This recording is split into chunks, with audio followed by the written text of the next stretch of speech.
This is the shower in Caffrey's bathroom, and last time we were here the blocking was going in, so we had places to affix grab bars, and since then the plumbers have roughed out the supply lines, the fixtures as well. And when it comes to accessibility, there are some small details that can make a big difference, and here's an example. The primary bathroom's on the back side here, and you can see this strapping represents the height of the sink. But you'll notice here in Caffrey's bathroom that this sink has been lowered by a couple of inches, because remember, he's likely to be wheeling in underneath the sink. So the sink comes down lower, but also they want to make as much room underneath the sink as possible. So here's what they've actually done. This is what the P-trap is going to look like. This sweep here pushes the P-trap back, but also they are going to turn this P-trap 90 degrees to push it back even further. That takes the drain right here over a couple of inches, so the plumber roughed in this drain over a couple inches that way.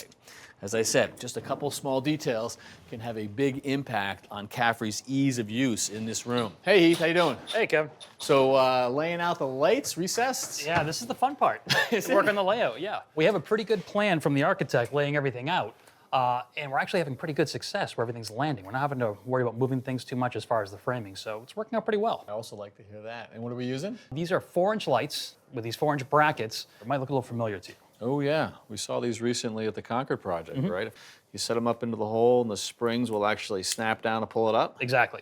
And then these will articulate? And they do. They move about 20 degrees. Okay. And it's not so critical here, but in the rest of the house, we have angled ceilings, so we can actually have that shine straight down. And so you're just trying to keep the fixtures the same throughout? That's it. They want to keep the same look throughout the whole place. Okay, very nice. So we just talked about a couple small changes for Caffrey in the bathroom. You're making some out here in his bedroom as well. Right. So let's take a look at some of the device boxes, and they might look a little different to you. Definitely lower, right? A little bit lower, Normally yeah. would be... So normally we shoot for somewhere around 48 inches to center. Okay. And these are 36. So again, if Caffrey's wheeling in, Exactly. down here, it's easier for him We to want to operate. have easy access for him to get to those. And what we're going to do is we're going to carry this throughout the house, so no matter where he is, it's a comfortable height. He can have access to everything. Every room in the house will have it that way. Exactly. And the easiest way to measure that for us is cut a stick, lay it on there, keep Beautiful. it consistent. We don't have to worry about it. Got it, okay. Now, same thing with his receptacles. His receptacles are up at 24 inches, probably a little taller than what you're used to as well. So switches came down, but the receptacles come up. Right. You're in a chair, you got to reach down. Easier to plug a little higher, right. So we actually brought these up to 24 inches to the center. And can you show me where they typically would be, just for... Our normal would be somewhere around 18. Gotcha.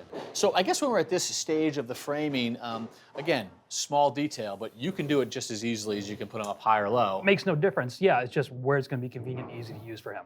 And for receptacles, are they going to be at this height throughout the rest of the house? Or? Nope, we're just going to keep them here in this room and a couple of other spots, but the bulk of it will be back down at conventional 18.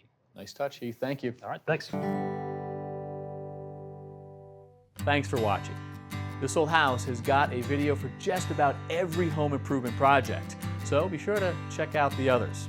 And if you like what you see, click on the subscribe button to make sure that you get our newest videos right in your feed.